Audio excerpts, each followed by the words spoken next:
Doctor Who in the 1980s was a time of great change. It's when the classic ethereal theme tune got its first major rockin' upgrade since it was developed in 1963. And it was the end of a stunning 7-year run for Tom Baker as the Fourth Doctor. But the moment has been prepared for. Peter Davison stepped into the role in 1981 and 82, bringing a youthful vigor that would see the show through to its 20th anniversary and beyond. While it's also the beginning of a darker era, it's one where vast concepts are explored and sweeping imaginary worlds are created, bringing an even more serialized feel to entire seasons of Doctor Who programming beyond just the self-contained 4-part episodic structure of most stories. This is a renaissance in more ways than one. Beyond a changing of the guard, the years when John Nathan Turner was producer of the venerable program showed a greater respect for out-there sci-fi world-building that, in many ways, hasn't been eclipsed since, either in the remainder of the 63 to 89 original run, or the revival that began in 2005 and continues to this day, with the 13th Doctor, the first woman to play the role, Jodie Whittaker. This high-concept brand of Doctor Who world-building really hit overdrive in the run-up to the sci-fi series' 20th anniversary. Far more than new romantic glam rock fashion, this was an era of high strangeness in Doctor Who. As the Fourth Doctor is wrapping up his affairs, seeking a long-overdue revamp of his persnickety TARDIS in Logopolis, he drags the audience through pre-information age concepts like non-volatile computer bubble memory. But that isn't enough. They must be introduced to block transfer computation, mathematics that can literally change the physical world. On the planet Logopolis, this is the key to rebooting an obsolete TARDIS's faulty chameleon circuit. But secretly, it's also the key to dragging our universe past its points of total structural collapse. And collapse it does begin to do, after another renegade Time Lord, the evil Master, meddles in the delicate labors of the Logopolitans. Logopolis is the culmination of a story arc structured around the concept of entropy that began in Season 18's earlier E-Space trilogy, Full Circle, State of Decay, and Warrior's Gate, and carried through the rest of the seasons Keeper of Traken and Logopolis, and stretched a bit into the following season's Castrovalva. E-Space is a small universe, literally, and like the rest of the stories in this season, it shows macro world building on a micro scale. If you extend to the previous stories at the beginning of the season, The Leisure Hive and Meglos, you can see the beginning of this exploration evolving. But it's Logopolis that illustrates the concept most starkly. A TARDIS falling apart, the Master possessing another's body after decaying at the end of his 13 natural Time Lord lives. The entire Metulla Oriensis star system and its idyllic Traken union wiped out as the end of Logopolis's interventions begin closing the gateways between the known universe, in-space, and E-Space. In Castrovalva, the first full episode starring Davison, the Doctor's companions are led to a world called of the same name, inspired by the trippy M.C. Escher lithograph of also the same name. Here, they expect to find a place where the Time Lord's regeneration can unfold in peace, after the violence on Logopolis and Earth's Pharos Project facility. Of course, it's really another trap laid by the Master, but here the ultimate destruction, a reduced TARDIS's escape from the Big Bang, aka Event 1, gives way to an exploration of recursion, or procedures folding in upon themselves. Castrovalva doesn't actually exist, but it's yet another example, possibly the most poignant, of a remote society at its end. The Doctor Who universe of this era doesn't consist entirely of crumbling hermit kingdoms, of course. Some of its best world building takes place amid vast galactic civilizations, playing out in intimate settings more fitting of the series' low budget. The Fifth Doctor era gave us the Mara, an ancient demon that possesses the Doctor's companion Tegan Jovenka. She first becomes ensnared in the early Davison tale Kinda on the outwardly primitive world and colony candidate Diva Loka. But this big bad is revisited in Snake Dance, where a still-possessed Tegan steers the TARDIS, and we learn the mighty Federation was once established after its founder defeated the Mara and its own ancient Sumerian empire. But the Mara came from the human inhabitants' own hubris in harnessing powerful mind crystals. On Menusa, the Mara ensnares the heir to the Federation before being defeated by the Doctor's mental discipline. Also, the name of a seductive Buddhist demon and all around enemy of enlightenment. The Mara was a big concept rife for even further exploration and world building, as audio drama house Big Finish Productions and several Doctor Who novelists saw and mined for material. Even the 21st Century Who spin off Torchwood would make reference to the Mara. With a name like Arc of Infinity, it's hard to sound any grander.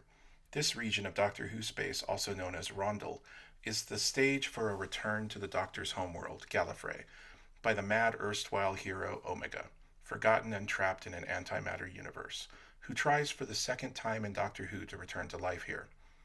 Not something we really see in the show, the Arc of Infinity refers to a curve between dimensions, allowing the antimatter Omega to be shielded during his return, giving him time to try to bond with the body he can use in our universe, the Doctor, of course.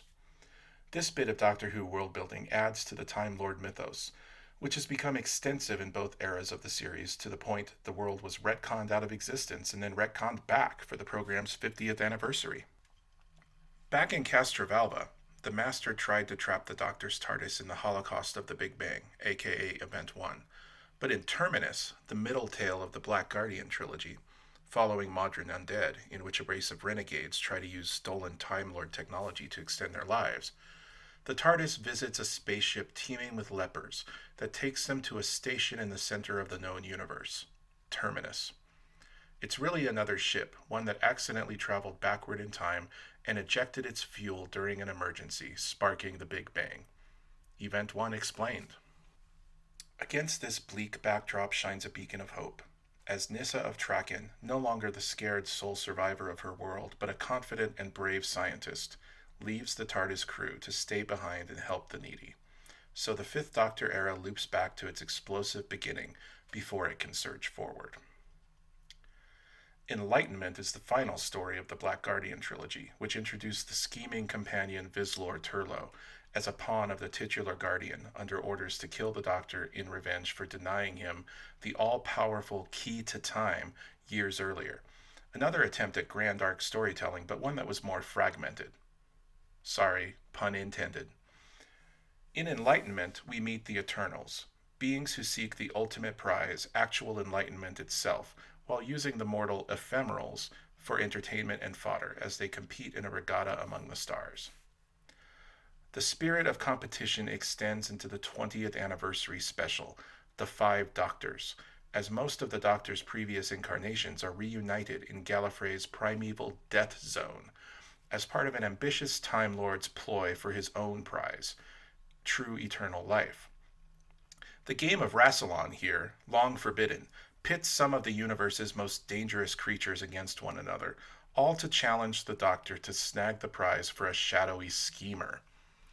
Not only did the Five Doctors celebrate many of the show's bygone friends and foes, the Brigadier, Time Lords, Daleks, Cybermen, but they would return at many points throughout the surrounding seasons in the time of the Fifth Doctor, another example of reflection amid progress. Frontios brings the TARDIS to a far future colony of desperate humans escaping the Earth's ruination, at a delicate time in its development when the Doctor is hesitant to disturb or even to be seen to interfere. We see the TARDIS nearly destroyed and pulled back together by the gravity-controlling Tractators, forgotten universal boogeymen who want to turn planets into engines of conquest. The new series Utopia visits a similar enclave at the end of time, where another version of the Master awaits in exile and anonymity, even from himself. In Resurrection of the Daleks, human forces finally have Davros, the unhinged creator of the evil Daleks, under lock and key. It's a snapshot of an epic history the show returns to again and again in all its forms, as the show's most iconic villains rise from humble beginnings as mutated misfits to masters of Earth and most of the known universe, to challenge the Time Lords themselves in a war that devastates creation and shaped the narrative of 21st century Doctor Who. Of course, there are other feats of world building throughout Doctor Who's long history. The era described here just represents an extraordinarily rich tableau of creations that make it so easy to get lost with the Doctor. You don't really find such grand arcs or meta-serials before it.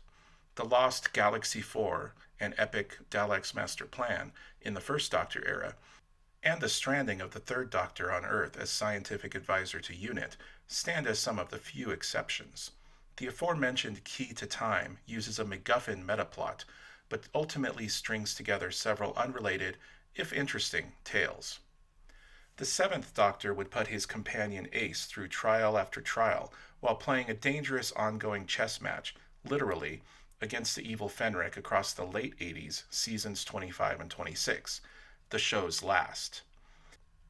But it's not until you get into the 21st century iteration of the program that you find a more consistent use of story arcs, and the very phenomenon of spin offs, attempted in the 1980s with K9 and Company, which turned out to be a one off, that would take off in this century is itself an illustration of how much Doctor Who world building was going on, or trying to, despite the confines of tradition. Doctor Who world building is more than just creating interesting and fantastical characters, locations, and conflicts that stick in one's mind years after the credits roll. It can also be exploring the higher concepts of science and reality itself in all its twisted possibilities.